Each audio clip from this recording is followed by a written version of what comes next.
From Alaska's unforgiving wilderness to Norway's frozen Arctic ridges, from the shadowed cliffs of the Appalachians to the dense echoing forests of the Carpathians, nature moves without mercy and strikes without warning. In this video, hunters, workers, and explorers come face to face with grizzlies, Kodiak, black, brown, and polar bears in harrowing encounters. Each story is a raw, unflinching testament to the razor-thin line between human resolve and nature's wrath. The mountain air was sharp with the first bite of autumn on September 19, 2022, as Eli Branner dragged another moose quarter across the moss-slicked stone. At 41, Eli was lean and weathered, a third-generation hunter raised in the backcountry of Alaska, where his father taught him to dress meat before he could read. He moved with purpose, boots silent on the earth, skin flushed with the strain of packing out nearly 300 pounds of meat from a successful moose kill deep in an alpine basin.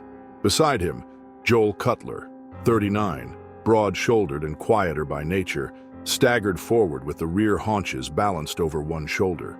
He had a thick beard and a fresh limp from slipping earlier on a wet boulder. Behind them, Travis Merrill, the youngest at 27, hauled the last load strapped across his back, rib cage and neck bones bundled under a tarp. Travis had grown up in Anchorage, newer to backcountry hunting but obsessed with it, drawn to the wild like a moth to flame. They were on the third trip of the day, hauling meat uphill to cache it overnight, their rifles slung loosely on their backs. The trail curved past a narrow ravine, lined with alder and stunted spruce, where the wind picked up, sweeping from the valley below, and with it came a sudden, sour heat, thick, animal, pungent. Eli froze mid-step. His eyes narrowed. That scent was not moose. It wasn't even fresh kill.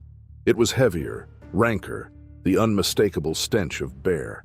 Before he could speak, the brush to their right exploded in a deafening crash. A wall of fur and motion shot from the undergrowth with a force that felt more like a landslide than a living thing. The Kodiak bear hit the edge of their trail at a full sprint, massive, low-slung, impossibly fast for its size. Joel dropped his load and stumbled, boots skidding on the rocks. His rifle flipped off his shoulder and clattered away down the trail. Eli barely had time to register the sheer size of the thing. It was unlike any bear he'd ever seen, and he'd hunted Kodiaks his whole life.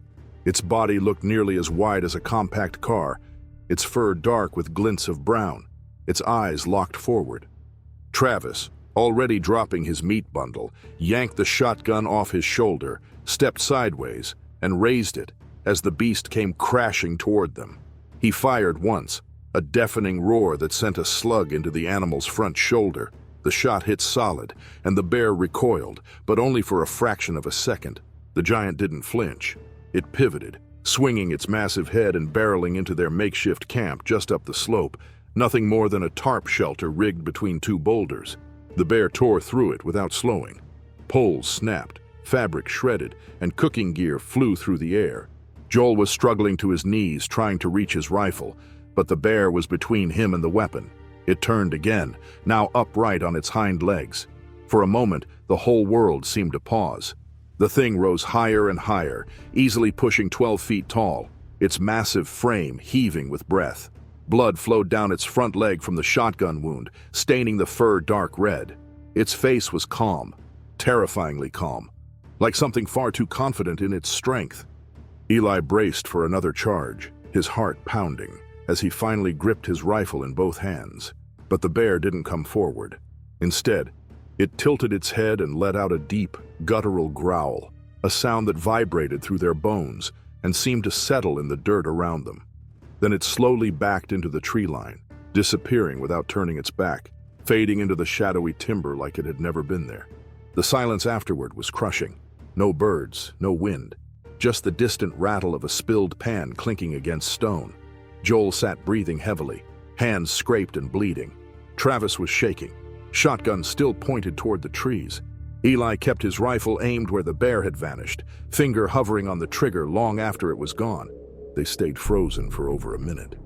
Then Joel retrieved his rifle, and Travis checked the chamber of his shotgun, his fingers fumbling as he did so. Eli scanned the edge of the timber, watching for any sign that the bear might circle back. It never did. Later that night, back at a lower camp by the river, they tried to make sense of what they'd seen.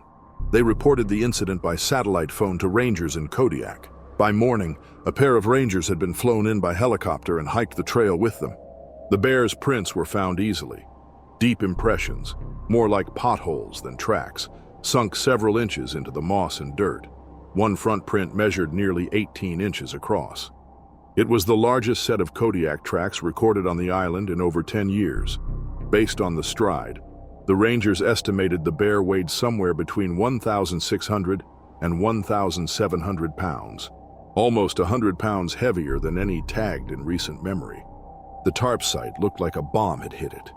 The aluminum poles were bent into zigzags, and the ground was torn in long, gouging swipes. The bloody trail from the slug wound vanished in the thick forest beyond, and though the rangers followed it for over 2 miles, the tracks disappeared into steep scree where even a bear that size left no mark. The rangers took notes, snapped photos, and promised to alert other hunters in the region, but nothing more came of it. Over the next few weeks, Eli scoured the island, returning to that alpine pass twice, hoping to catch another glimpse or find new tracks. But there was nothing. No scat, no prints, no sightings reported by other hunters. It was as if the bear had melted into the mountains. But Eli couldn't shake the image. Not the charge, not the height of it as it rose above them like a nightmare-given shape. And not the way it looked at them before disappearing. Not like a wounded animal retreating, but like a king surveying trespassers. The story spread quietly among hunting circles, never made national news, never reached beyond the island. But among those who heard it, the legend grew. The bear that didn't run. The bear that took a shotgun slug and stood taller than any man. The bear that vanished. And somewhere in the backcountry above Ugak Bay, in the timber no one dared camp near again, that legend waited on 4 legs, silent and unseen, larger than belief. The winter of 2020-2021 had been unusually harsh across the Kenai Peninsula, but by early April, the thaw was relentless. On April 2nd, 2021, the snow began to melt rapidly under an unseasonably warm sun, transforming the tundra into a patchwork of slush and exposed earth. Wildlife officer Eva Larson knew this meant trouble. At 34 years old, Eva was seasoned and cautious, with years patrolling these backcountry trails for the Department of Fish and Game. She had spent countless hours on her snowmobile tracking animal movements and checking remote areas for signs of wildlife activity. That day, her patrol took her near a creek, where she had heard reports of a grizzly sow known to den not far from the ridgeline. It was still early spring. The bears were supposed to remain deep in their dens for another few weeks, but the rapid warming had thrown their rhythms off. Eva's gut told her the sow might already be awake, maybe even with cubs. Her snowmobile hummed steadily beneath her as she weaved between thinning patches of snow and mud. The once solid ice beneath her tracks was now soft, with water pooling in places, sending small ripples as the machine passed. The landscape was an uneasy mix of winter's residue and spring's arrival. Bare branches dripping with melting ice, bare patches of tundra revealing last fall's dead grass. Eva slowed when she reached the edge of a dense thicket near the ridge, the area where the sow had been seen. The date was April 2nd, but the conditions felt more like late May. She scanned carefully, eyes darting among the bare spruce and willow bushes, searching for movement. Her breath came in steady clouds as she crouched slightly, gripping the handlebars firmly but without tension. Suddenly, without a sound to warn her, the brush exploded into motion. A massive grizzly bear burst through the undergrowth less than 15 feet in front of her, powerful shoulders heaving as she charged full speed. The bear was soaked from melting snow, her fur heavy and dripping dark against the muddy earth. Behind her, 2 small cubs darted hesitantly into the clearing, their wet fur barely visible through the branches. Eva barely had time to react. The bear roared, a deep guttural sound that rolled over the hillside like thunder, and slammed into the side of her snowmobile. The impact sent the machine skidding sideways, wheels spinning helplessly in the muddy snow. With a violent jolt, the snowmobile tipped over, throwing Ava off its seat and onto the icy ground. The cold hit her like a shock as she tumbled, the momentum driving her body hard into a bank of snow just off the trail. Pain exploded across her ribs, a sharp sting radiating from her left side where she'd struck the frozen earth. Her head snapped against a rock hidden beneath the snow, sending stars flashing behind her eyes. For a moment, everything spun, her breath shallow, heartbeat pounding in her ears. The Grizzly mother didn't hesitate. She circled the fallen snowmobile with a ferocity born of desperation, growling low and deep, her massive paws tearing at the earth. Her eyes glinted with raw protection as she glanced between Eva and the cubs sheltering in the bushes. Then, almost as quickly as she had appeared, the bear turned and retreated, lumbering back into the thinning woods that bordered the trail. Eva lay still for long seconds, the cold seeping into her bones, pain dull but insistent. Her ribs throbbed, breath coming in ragged pulls, and a dull ache pulsed from the back of her head. She tried to move her arms, tested her legs. Her body was battered but mostly intact. The realization came slowly and grimly. She was alone, injured, and far from help. The nearest ranger station was nearly 3 kilometers away, a daunting distance over thawing tundra and unstable snow. Gritting her teeth against the pain, Eva pulled herself up, using a tree for support. The snowmobile lay crushed in a twisted heap, useless now. Her breaths came shallow and fast as she began crawling forward, dragging herself step by painful step through the sticky mud and slush. The wind whispered through the pines, carrying the faint scent of the bear still hanging in the air, mixing with the sharp tang of wet earth. Every movement sent sharp jolts of agony through her ribs and head, but giving up was not an option. She thought of her family waiting back home, of the patrols scheduled for the following days, and of the countless wildlife depending on her vigilance. That fierce determination drove her onward, dragging her broken body through the slowly melting wild. By the time the first snow melted completely and the sun began dipping low behind the spruce, Eva had covered nearly 3 kilometers. Her clothes were soaked and torn, her face smeared with dirt and blood from scrapes, but she was alive. Rangers at the station found her hours later, cold and barely conscious but alive. The medical evacuation that followed was swift. At the hospital, doctors confirmed bruised ribs and a mild concussion, injuries that would keep her off duty for weeks. The attack was unusual. Early April was still considered too soon for grizzlies to leave their dens. Wildlife experts later speculated that shifting ice patterns, warmer temperatures, and unpredictable spring thaws were disrupting bear hibernation cycles, causing more aggressive encounters with humans. Eva's recovery was slow and painful. She endured sleepless nights haunted by the memory of the grizzly's charge, the weight of the massive beast crashing into her world in a blur of fur and fury. But through it all, she refused to let fear win. Her experience sparked urgent conversations among wildlife officers and researchers about the evolving behavior of bears in a changing climate. Patrol strategies were reassessed. Warnings were issued to hunters and hikers venturing into early-season bear country. Eva's story became a stark reminder that nature's rhythms were shifting, and that the wild could no longer be taken for granted. When she finally returned to the field months later, she moved with a cautious respect born from pain and survival. The thaw had passed, but the landscape had undergone a change, and so had the bears. The night settled deep and still over the lower Appalachians on May 14, 2019, blanketing the rugged forest in silence, broken only by the distant hoot of an owl. Colin Reyes, 27, a solitary climber from Asheville, had chosen a remote granite cliff face for a solo trip to test his skills and escape the chaos of daily life. He was lean, hardened by years of rock climbing and outdoor survival, his skin weathered by sun and wind, his hands toughened by cold granite and rope.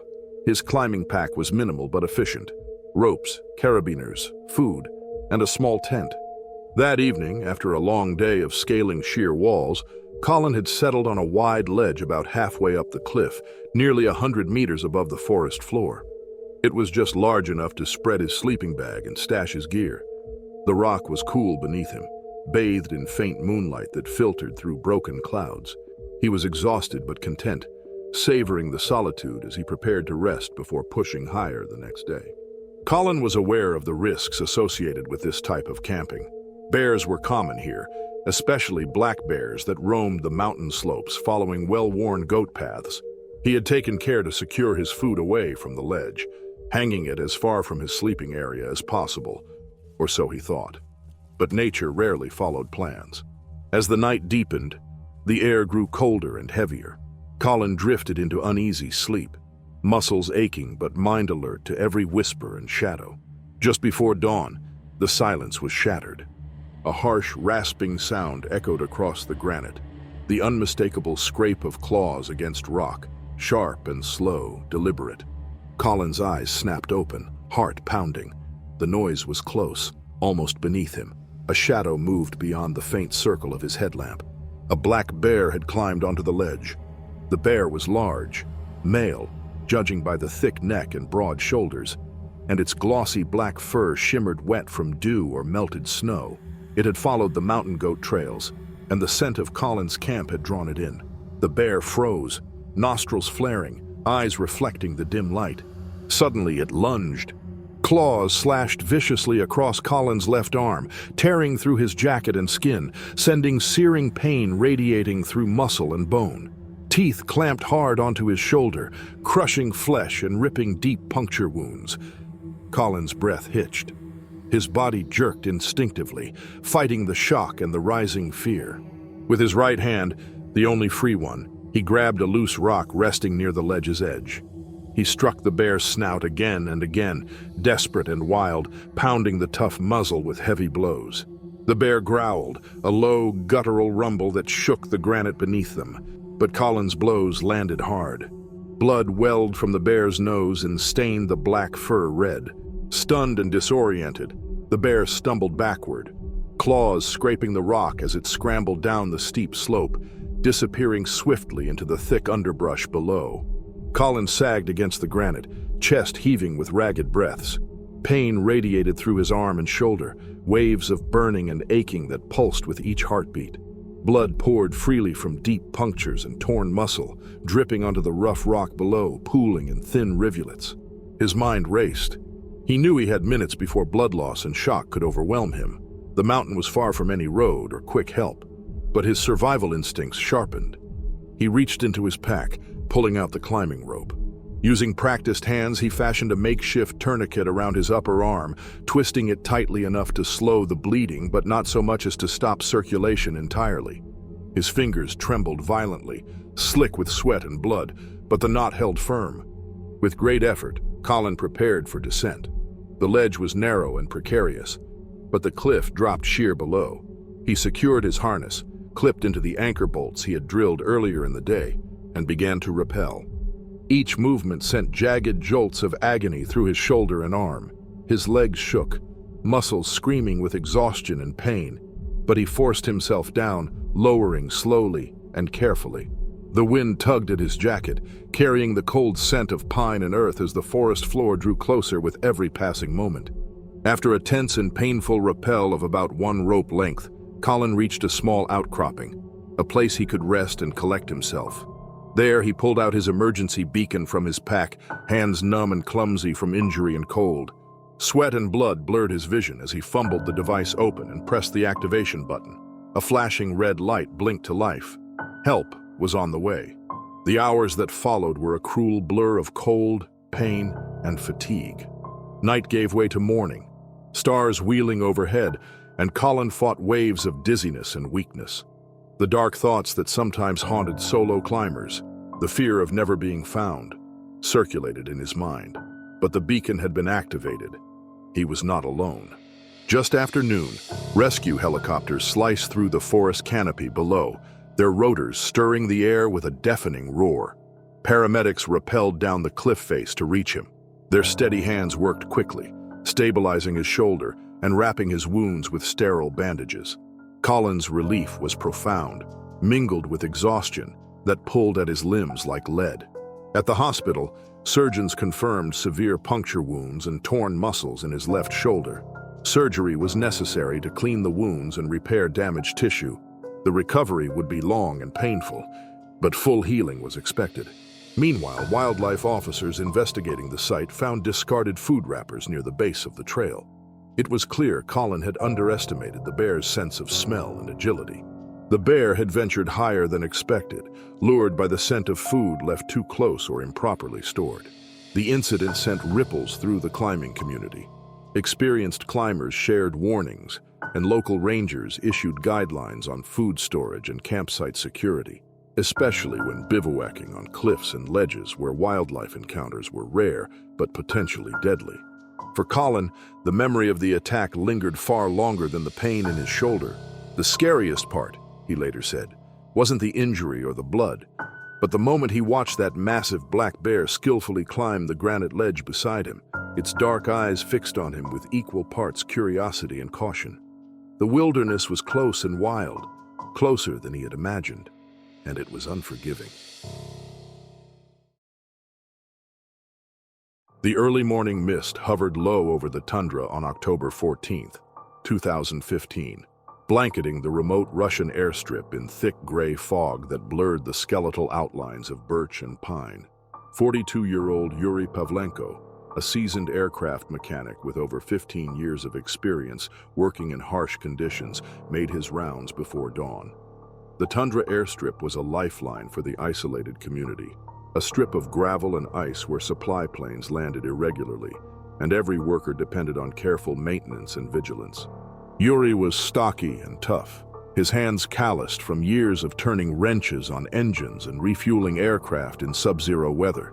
That morning, he was inspecting the fuel storage shed, a small, weather-beaten structure near the tree line. The rising sun had yet to pierce the fog, and the air smelled cold and sharp, filled with the faint scent of kerosene mixed with earth and decay. Nearby, Victor, a 22-year-old junior technician, had arrived early to assist with equipment checks. His breath formed small clouds in the cold air as he stepped toward the fuel shed, radio in hand. Suddenly, movement caught his eye, a massive shadow materializing from the mist near the edge of the tree line. It was a Russian grizzly bear.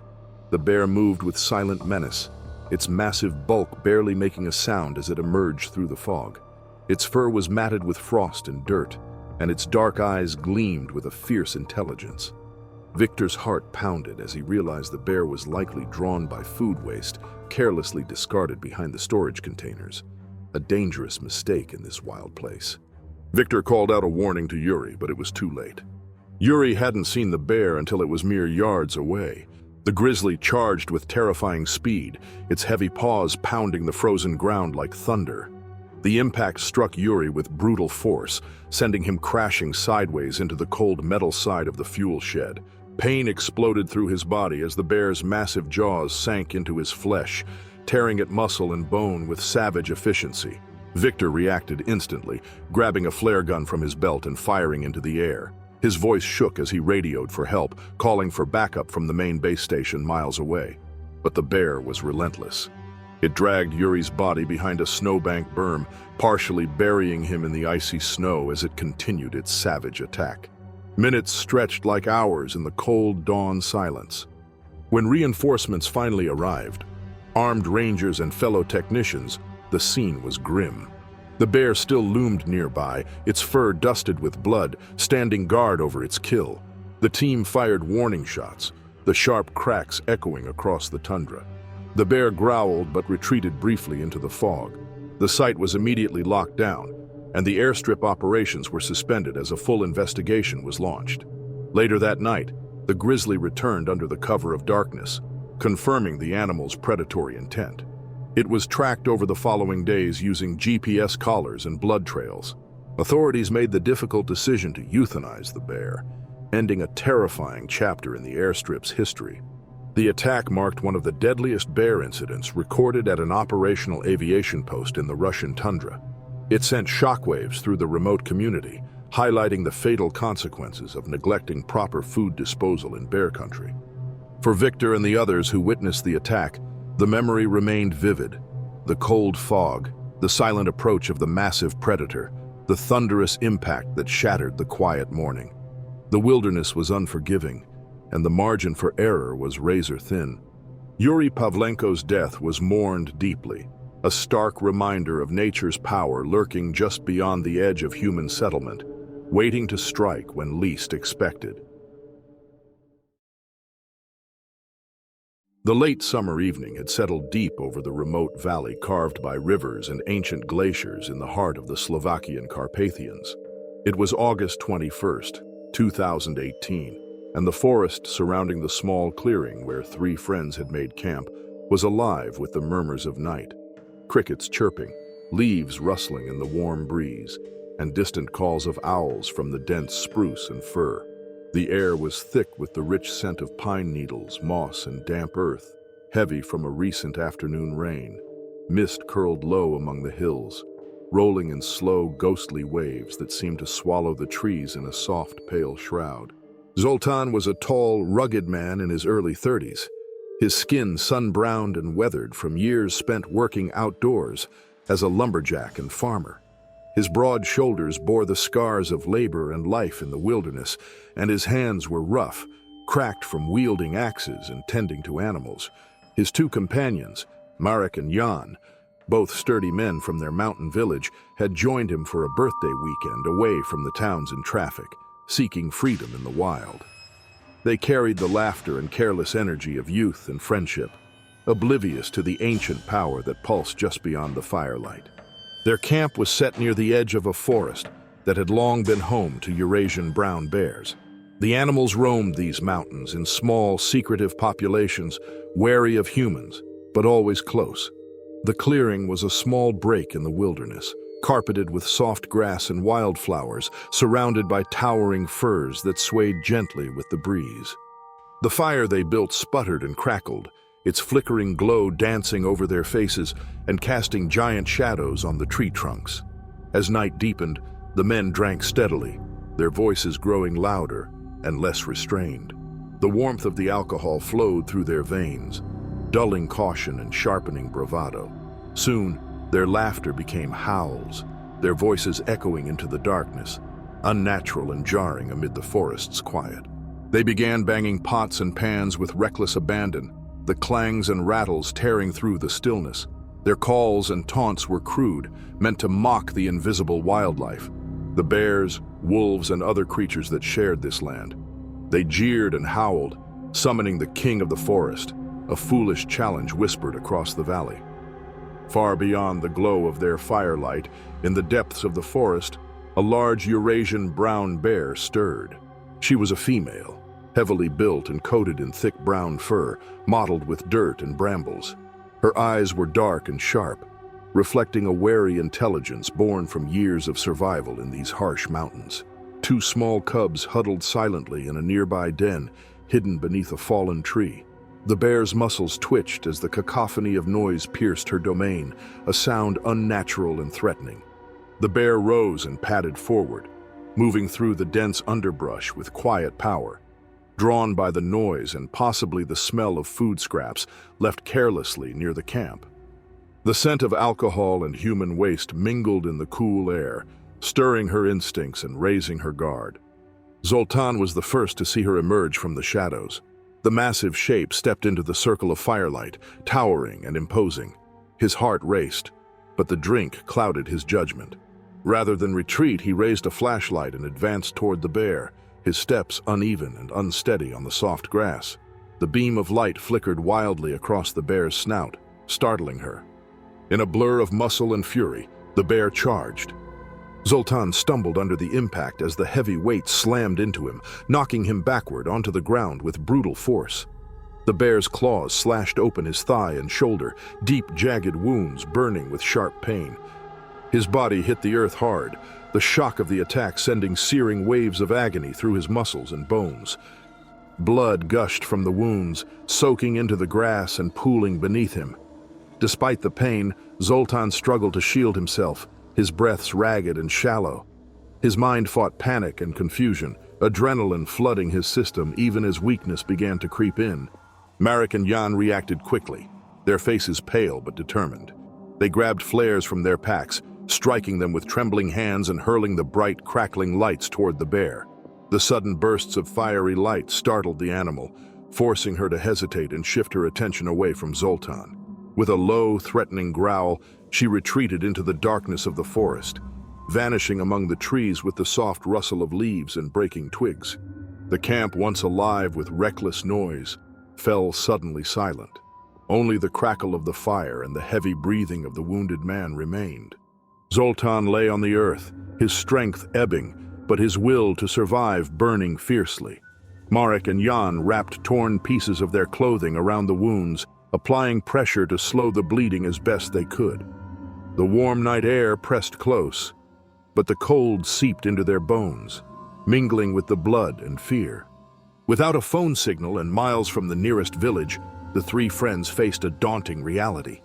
They lifted Zoltan carefully and carried him to the van, the journey along the rough gravel road agonizingly slow and jarring. Every bump and jolt sent fresh pain shooting through Zoltan's battered body. Darkness deepened around them, stars wheeling overhead like silent witnesses to the ordeal. At last, after hours of painful travel, they reached the village. Local emergency responders were summoned, and soon Zoltan was airlifted by helicopter to a hospital in Bratislava. There, doctors performed complex surgery to repair deep muscle damage and prevent infection from the bear's claws and teeth. His recovery was long and painful. Weeks of physical therapy followed as Zoltan fought to regain mobility and strength in his injured leg and shoulder. The scars on his skin and the memory of that night remained etched deeply within him. Wildlife officials later examined the site. Their report noted the bear's behavior as restrained, the attack ceasing the moment the threat diminished. The female had acted in defense of her cubs, her maternal instincts driving the sudden violence. Experts stressed that bears rarely attack unprovoked, and most incidents stemmed from humans encroaching on their territory or provoking them. The incident sparked a heated debate in the region. Calls for stricter camping regulations, improved public education on bear safety, and enhanced enforcement of food disposal rules resonated throughout local communities. The delicate balance between humans and wildlife was once again thrown into sharp relief. For Zoltan, the experience was a brutal reminder of the forest's power and unpredictability. The playful taunts and careless noise had summoned a force far older and wilder than his bravado. The king of the forest had answered. The wounds healed, but the lesson endured. Respect for nature's rules was the only shield against its fierce, ancient strength. The Arctic night wrapped the remote Norwegian wilderness in a vast, frozen silence on March 12, 2022. Far above the fjords, perched high on a ridgeline well within the Arctic Circle, the ski lodge lay surrounded by endless fields of snow and ice. The air was bitterly cold, yet unusually mild for early March. Temperatures hovered just below freezing, a delicate balance that kept the snow heavy and damp rather than brittle. A weak moon cast pale light on the jagged mountain peaks, while stars twinkled dimly through thin veils of drifting cloud. The stillness was nearly absolute, broken only by the faint hiss of restless wind scouring over the frozen ridges and the distant cracking of shifting ice far below. At the edge of this frozen kingdom, two maintenance workers, Eric and Lars, were driving the lodge's snowcat in the depths of a long night shift. Their task was to clear the upper ski trails of heavy snow drifts that threatened to bury markers and make passage impossible by morning. Inside the cab of the machine, warmed by its engine and insulated from the Arctic chill by thick glass and steel, Eric focused on guiding the tracks over the rugged, uneven terrain. Outside, Lars moved carefully, stepping off the vehicle from time to time to check buried trail markers and ensure the path remained clear and visible. The snowcat was a machine built for these extremes, massive, tracked, and armored with a heavy front blade designed to push through deep snow and ice. It rumbled like a low beast, its engine's steady growl the only sound other than the crunch of snow beneath its wide tracks. Around 2:40 a.m., as Lars knelt beside a half-buried marker near an exposed ridgeline, the wind tugged sharply at his parka hood, carrying with it an eerie stillness that prickled his skin. The air was heavy with the scent of frost and ice, but something else hung faintly on the breeze, an unfamiliar presence. His gaze lifted to the ridgeline above, where suddenly, a large white figure emerged from the shadows. The massive silhouette moved slowly, pacing with deliberate steps that left deep impressions in the powdery snow. It was enormous, its thick fur blending almost seamlessly with the snowy terrain, a ghostly apparition stalking silently beneath the pale light. A polar bear. The beast's powerful frame was silhouetted against the night sky, its dark eyes glowing faintly as it fixed its gaze on the small glowing cab of the snowcat and the lone figure below. For nearly 15 minutes, the bear watched silently, motionless, except for the slow rhythm of its breath steaming in the cold air. Its gaze was both patient and calculating, as if measuring the strange, noisy creatures and the peculiar roaring machine. Inside the cab, Eric noticed Lars's tense posture and followed his gaze, spotting the bear silhouetted high on the ridge. The workers exchanged grim looks, knowing that such close encounters were rare but dangerous, especially at this time of year, when sea ice had melted earlier than usual, forcing polar bears to move inland in search of food. Before they could react further, the bear made its decision. It shifted its massive weight and lunged into motion. The ground beneath the beast was treacherous, slick with ice and loose snow, and the bear slipped twice as it charged downhill, its powerful legs flailing briefly before regaining balance. Then it was a blur of white fury, racing toward the snowcat at terrifying speed. At that instant, Lars was crouched too far from the cab, inspecting the buried marker. His heart thudded violently as adrenaline surged through his veins. He scrambled to his feet, muscles aching and cold, threatening to numb his limbs, and bolted toward the snowcat, breath ragged in the thin Arctic air. The bear closed the gap fast. The crunch of snow and ice beneath massive paws filled the night, closing in like thunder on the wind.